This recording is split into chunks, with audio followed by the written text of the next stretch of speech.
A partir de agora, você está no programa Justiça às Suas Ordens, veiculado pela TV Assembleia, sob a responsabilidade da Escola Superior da Magistratura do Estado do Piauí, com a adesão da Associação dos Magistrados Piauienses.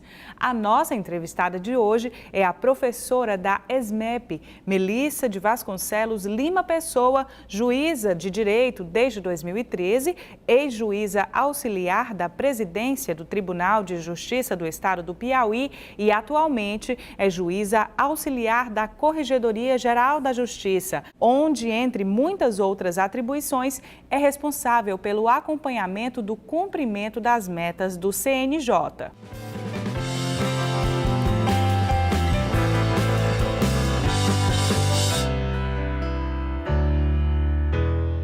Prezadíssima colega Melissa Pessoa, queremos justiça célere, segurança jurídica e decisão judicial com qualidade. Objetivos extremamente difíceis, mas não impossíveis, desde que disponhamos de bom instrumental jurídico, de adequado recurso tecnológico e de razoável estrutura física, facilitadores do atingimento de tão salutares objetivos. Para tanto, precisamos encontrar o ponto de equilíbrio que possibilite o atingimento dessas metas a que acabo de me referir.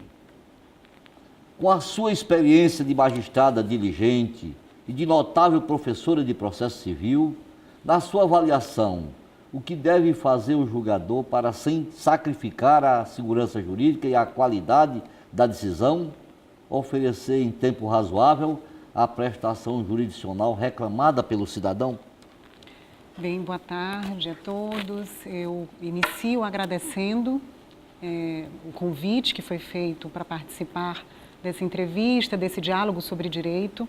Com muita satisfação, eu venho então aqui, na qualidade até de professora da Escola de Magistratura também, de magistrada do Tribunal de Justiça do Estado do Piauí, contribuir um pouquinho com o que a gente vem vivendo no Judiciário Piauiense e na esfera nacional de mudanças de processo civil. Bem, o ponto de equilíbrio entre qualidade, celeridade, segurança jurídica, não é algo fácil de atingir. E isso é perfeitamente possível notar, só avaliando a quantidade de reformas que o Código de Processo Civil de 73 anterior sofreu. Todas as reformas que foram feitas buscaram esse ponto de equilíbrio. Toda vez que o processualista busca reformar a lei, a grande equação que o processualista, o legislador reformador, os processualistas que participam dessas comissões também objetivam junto com o legislador reformador, é exatamente encontrar esse ponto de equilíbrio.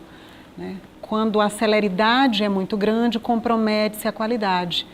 Quando se prima demais só pela qualidade, pode restar comprometida a celeridade. Então, esse ponto de equilíbrio é exatamente o que se busca, o que se almeja com as reformas do Código anterior e com a existência do novo Código de Processo Civil. Eu penso, desembargador Edivaldo, desembargador Valério, que hoje a gente precisa, e o senhor colocou muito bem na introdução da sua pergunta, a gente precisa pensar em aspectos de auxílio ao magistrado para que essa celeridade não seja comprometida. Aquele magistrado isolado, sozinho, aquele magistrado que não dispõe do mínimo de recurso material e humano, ele, por mais compromisso que tenha com a carreira, não vai conseguir resolver a sua missão. O volume de processos é crescente, a sociedade cresceu, a quantidade de cursos jurídicos cresceu imensamente, exponencialmente, e a magistratura precisa se adequar a esse tempo, de um volume de demandas maiores nessa era do direito.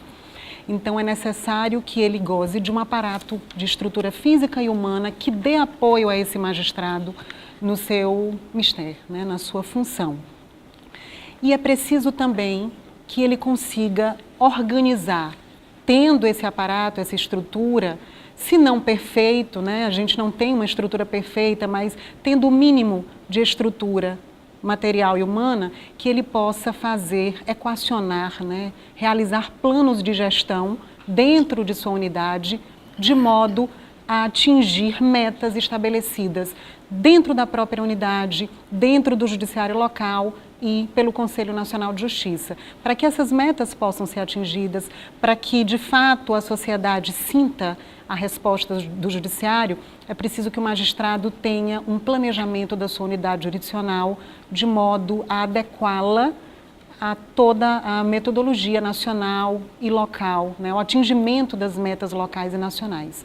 Então é preciso estrutura física e humana e é preciso planejamento, é preciso gestão dentro da unidade. Doutora Melissa, um conhecido político brasileiro disse recentemente que nenhum estudante de direito poderia se formar sem antes ter visitado uma cadeia.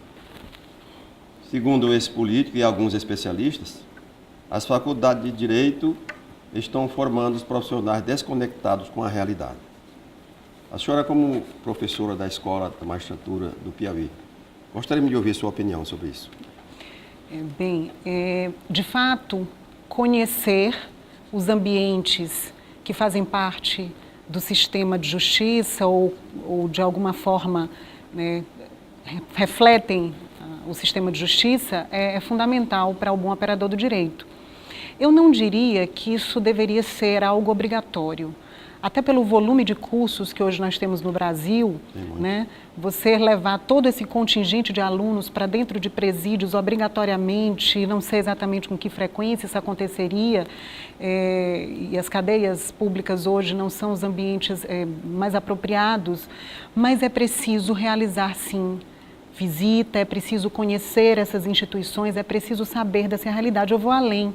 Isso não pode estar limitado ao curso de direito, ao estudante de direito. Os profissionais, de um modo geral, precisam conhecer essas realidades, ainda que não atuem diretamente dentro do sistema prisional, criminal, ainda que não sejam profissionais ligados especialmente a essa área. Mas é preciso conhecer. Só conhecendo é possível fazer uma crítica positiva, um estudo racional. Só conhecendo é possível pensar na realidade dessas instituições, desses cárceres que tanto afligem a sociedade moderna. Então, não entendo que obrigatoriedade fosse o caminho, mas eu penso que quando esse político se referiu, ele se referiu no sentido de que os nossos estudantes realmente tivessem um conhecimento melhor daquilo que eles leem nos livros, né? Olhar é fundamental, conhecer é fundamental para poder bem operar o direito, né? Colega e amiga, sabemos todos nós que entre os integrantes do sistema de justiça há os que defendem a ideia de juízes que conheçam apenas e tão somente o direito positivo, sem compromisso com o mundo circundante, inteiramente alheio à formação política, filosófica, social, econômica e cultural, o chamado juiz, o magistrado puro.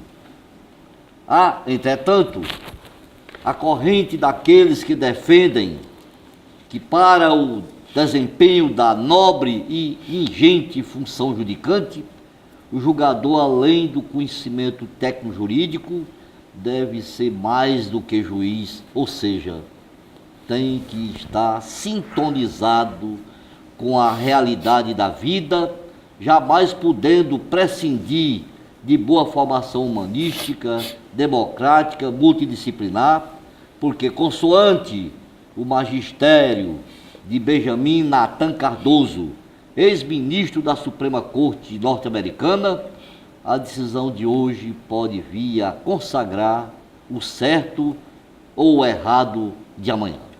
Prezada Melissa Pessoa, como encara a desafiadora tarefa de julgar nesse momento de crise por que passamos todos nós? De que instrumental deve dispor o verdadeiro magistrado para julgar bem e em tempo razoável? Bem, desembargador, entre esses dois modelos postos, né, o do juiz técnico, aquele que conhece especificamente o direito, e aquele multiprofissional, aquele multidisciplinar, aquele que, na verdade, conhece outras áreas para além do próprio direito, eu penso que a segunda opção é a mais correta. né? Eu sentiria muita dificuldade de julgar se eu me restringisse a leituras e ao conhecimento especificamente jurídico. E eu penso que todos os colegas sentiriam também essa mesma dificuldade. Nos é exigido, no momento de julgar, conhecimentos que vão muito além, né? Sensibilidade que vai muito além das letras jurídicas, dos livros de direito. Então, é preciso, sim, que o magistrado tenha conhecimento político, sociológico, humanístico, de um modo geral. É preciso que ele vá além das fronteiras do direito. Desse profissional, né, do magistrado, dentro da sociedade, se exige conhecimentos que vão realmente além da letra da lei. Então, o magistrado não pode se apequenar, né, no conceito exclusivo de juiz. Ele precisa ser um magistrado completo, ele precisa... Eu não diria que a erudição vai levar à melhor decisão judicial. Acho que a sensibilidade, né, a razoabilidade, o bom senso levam a isso, aliados ao conhecimento. Mas o conhecimento é fundamental, e o conhecimento que vai para além das fronteiras do direito. Necessariamente, o magistrado que sente mais facilidade no julgar é aquele que tem maior volume de informações em seu favor, né? Isso vai colaborar para a justiça da decisão, para a sua segurança pessoal, para a sua paz de espírito no momento de julgar.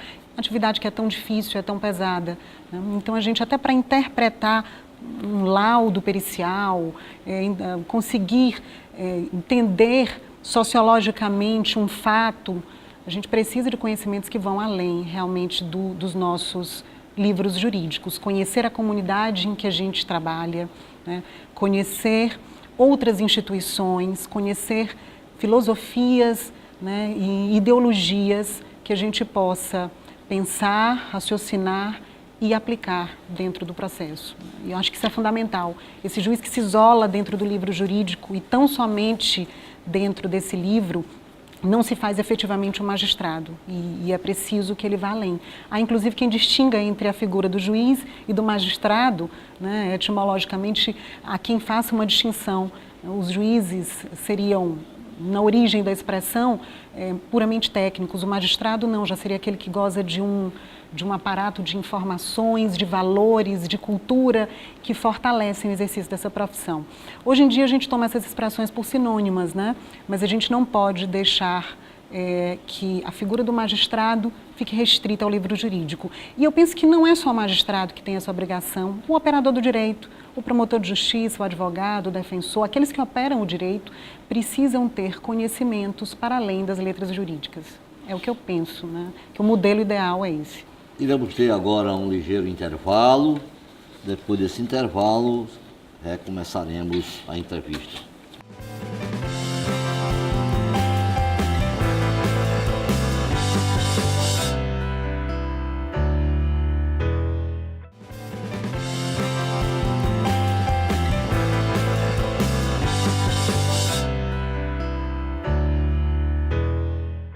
Doutora Melissa, nós retomamos a nossa entrevista e eu já vou direto à pergunta, né? Como tem sido sua experiência de juíza auxiliar da Corregedoria e de gestora de metas? A sua atividade de professora da ESMEP complementa a sua atuação em outras áreas? Bem, é um assunto hoje que é cotidiano no Judiciário brasileiro, né, é o cumprimento das metas do Conselho Nacional de Justiça. Eu venho acompanhando isso desde o auxílio à presidência, agora auxílio à corregedoria. Faço parte do grupo que trabalha com o monitoramento dessas metas no tribunal. Temos encabeçando essa equipe o desembargador Sebastião Martins, a presidência representada pelo juiz auxiliar Dr. Dourado, e eu represento a corregedoria como juiz auxiliar do corregedor. Há uma equipe de servidores também que trabalham nesse monitoramento de metas. E o que a gente tem percebido? Para que a gente possa fazer a boa gestão de metas e auxiliar os nossos colegas nas unidades judiciárias, para que eles também realizem uma boa gestão dessas metas, é preciso primeiro conhecer os acervos, né? É preciso conhecer o que eu tenho de processo que se enquadra em cada uma dessas metas. O conhecimento disso, há algum tempo atrás, era feito de forma manual, né? A gente tinha que passar por um processo de modificação. E a gente vem, ao longo desses últimos anos, né, tentando captar automaticamente os dados de metas dentro do tribunal. fazer um monitoramento eletrônico dessas metas, criar sistemas fáceis. E hoje o nosso TEMES, que é o Sistema de Acompanhamento Processual, ele traz dentro dos quadros, dos relatórios produzidos, ele traz o mapa de metas de cada unidade. Então, cada juiz em sua unidade tem o controle de suas metas, cada uma das metas estaduais, né, afetas ao judiciário estadual, através desse mapeamento que o TEMES oferece. Foi um trabalho grande do setor de tecnologia da informação, transformar a captação dessas informações para que elas não acontecessem de modo mais manual, informatizar essa captação, automatizá-la e a gente poder ter dados mais precisos. Recentemente, na corregedoria, a pedido do corregedor, porque ele é muito caro, a meta de improbidade é uma meta também muito cara nacionalmente, para o Conselho Nacional de Justiça, e é a meta que está ligada a crimes contra a administração, a improbidade administrativa.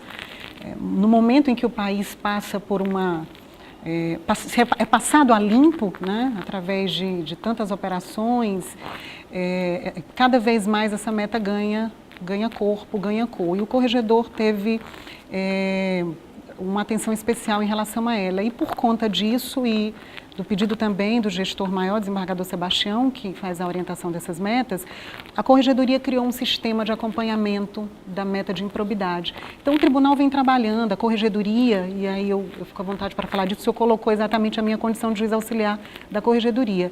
Corregedoria, o tribunal vem trabalhando exatamente na facilitação dos dados das metas, da captação desses dados, para que os nossos colegas magistrados possam mais facilmente identificar dentro do seu acervo os processos relacionados a metas, estabelecer um melhor planejamento, ter uma maior consciência, facilitar o trabalho das unidades. Eu acho que a corregedoria deve funcionar como um facilitador, né? E esses sistemas todos, eles têm esse objetivo: mapear o nosso acervo, apontar os processos relacionados a essas metas e facilitar o planejamento de cada colega magistrado em cada unidade. Eu penso que é um trabalho ainda a ser desenvolvido em muitos anos, mas que a gente já está avançando bastante nisso, né? Eu espero que a gente possa colaborar mais ainda até o final da gestão. Melissa Pessoa, a violência e o crime nos dias que correm não só desafiam os desarticulados subsistemas de justiça criminal, como amedrontam os cismáticos habitantes da cidade de grande, médio e pequeno porte, que atônitos clamam por socorro e sugerem, inclusive, a adoção das mais inaceitáveis e absurdas medidas, como a do linchamento e a da pena de morte. Como a ilustre colega vê a situação da violência e do crime no Brasil? Na sua avaliação, ainda podemos reverter tão dramática crise que se abateu sobre os 3 subsistemas de justiça criminal? O que podemos fazer, então? É uma pergunta que eu faço, exatamente, essa não é a sua área, mas você, como magistrada multidisciplinar, né, tem condição de responder com certeza e o fará de forma inteligente e completa. Bem, eu estou bem mais ligada ao processo civil, mas a gente vive isso também, esse é tema da corregedoria, esse é tema do cidadão, né? Esse é tema nosso, do nosso dia a dia. A violência é algo que nos aflige não só como profissional do direito, mas como cidadão. E é um tema delicadíssimo, é um tema complexo, a gente não tem uma resposta, nenhuma causa única, nenhuma resposta única. Eu acho que diversos fatores, muitas variantes, levaram à situação atual de violência, né? Eu penso que a maior parte das ações violentas estão, de alguma forma, ligadas ao tráfico de drogas, né? É um mal da sociedade moderna. As sociedades que conseguiram uma política de melhoramento nisso, reflexamente, conseguem também a baixa dos níveis da criminalidade. Dizendo isso, está exatamente o editorial do IBCCRIM da semana passada. A gente vê pelos números, os números refletem isso. Eu vou trazer desde o início da minha participação como magistrada. Logo que eu ingressei como magistrada, eu tive o prazer de trabalhar na vara de execução penal, o que para muitos pode não ser um prazer, para mim foi. Eu tive a felicidade de conhecer um sistema penitenciário local, eu tive a felicidade de conhecer os números, isso me amadureceu muito na condição de magistrada. Eu acompanhei, auxiliei o Dr. Vidal, que é o titular, já era o titular naquela ocasião, e eu pude visitar permanentemente presídios, conhecer dados, e eu recordo que naquele momento, só para dar um exemplo, isso não mudou muito, 80% das presas, né, das mulheres presas na penitenciária feminina, elas eram presas em razão de tráfico de droga. E as outras, os crimes estavam de algum modo relacionados ao tráfico de droga, né? Então, isso é uma realidade que aflige. Mas eu penso que a gente não pode se resumir a isso. Como eu falei no início, diversos fatores contribuem para essa questão. Uma sociedade consumista, né, imediatista, o mau tratamento dos nossos jovens e adolescentes. Nós não temos efetivas políticas de tratamento do nosso jovem e da nossa criança, né? As crianças, os adolescentes e a nossa juventude ainda não têm políticas que realmente os resgatem de determinados ambientes, né? Que deem a ele uma possibilidade de futuro melhor, né? A gente consegue ver isso muito bem quando a gente atua na área de infância e juventude. Os colegas que atuam nessas áreas são heróis, porque lidam com muito pouca estrutura para dar retorno às suas decisões, para dar, de alguma forma, estrutura de cumprimento dessas decisões. Então, eu penso que a sociedade precisa evoluir. As causas que geram a violência, a gente precisa pensar, né, para além da situação imediata, para além dessa situação imediata. E eu penso que uma solução, desembargadores, claro que não é a única, mas é uma solução que necessariamente teremos que passar por ela. É a utilização da comunidade, né, no auxílio das políticas públicas.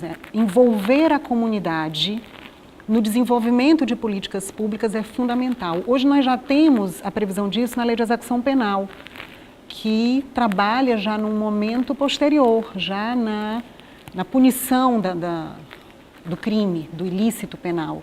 Mas é preciso ir para além disso, é preciso pensar na criação de conselhos de segurança, né? Conselhos de segurança de comunidade envolvidos com segurança, conselhos comunitários de segurança, para as políticas também preventivas, né? É preciso que a comunidade se engaje com os organismos públicos e consigam dialogar de modo a encontrar as melhores soluções. Eu não consigo perceber soluções que não envolvam a comunidade. Parceiro, né? A comunidade é parceira. E quando eu falo em comunidade, eu falo em associação de moradores, eu falo nas igrejas, não importa o credo, eu falo nas instituições civis organizadas, maçonaria, Rotary, todas aquelas instituições que podem, junto com polícia, Ministério Público, Judiciário, Secretaria de Segurança, enfim, todos aqueles que lidam com esse sistema, né, a formação desses conselhos é importante. E eu cito como exemplo, aqui no Brasil, o Estado do Paraná. O Estado do Paraná já tem conselhos comunitários de segurança e parte na frente dos outros estados, né? Traz a responsabilidade e a participação da sociedade também nas políticas de segurança. Isso vai ao encontro do que diz o artigo 144 da Constituição Federal. A Constituição Federal prevê exatamente a participação social nesse contexto. Então, eu penso que não é a única solução, os conselhos não vão ser a única solução, mas eu acho que qualquer solução deve passar por um diálogo social, pela formação de conselhos sociais, até para que aquelas causas sejam debeladas, né? O tratamento dos jovens, das crianças, o tráfico de droga na comunidade, na localidade, isso tudo vai passar pelo conselho.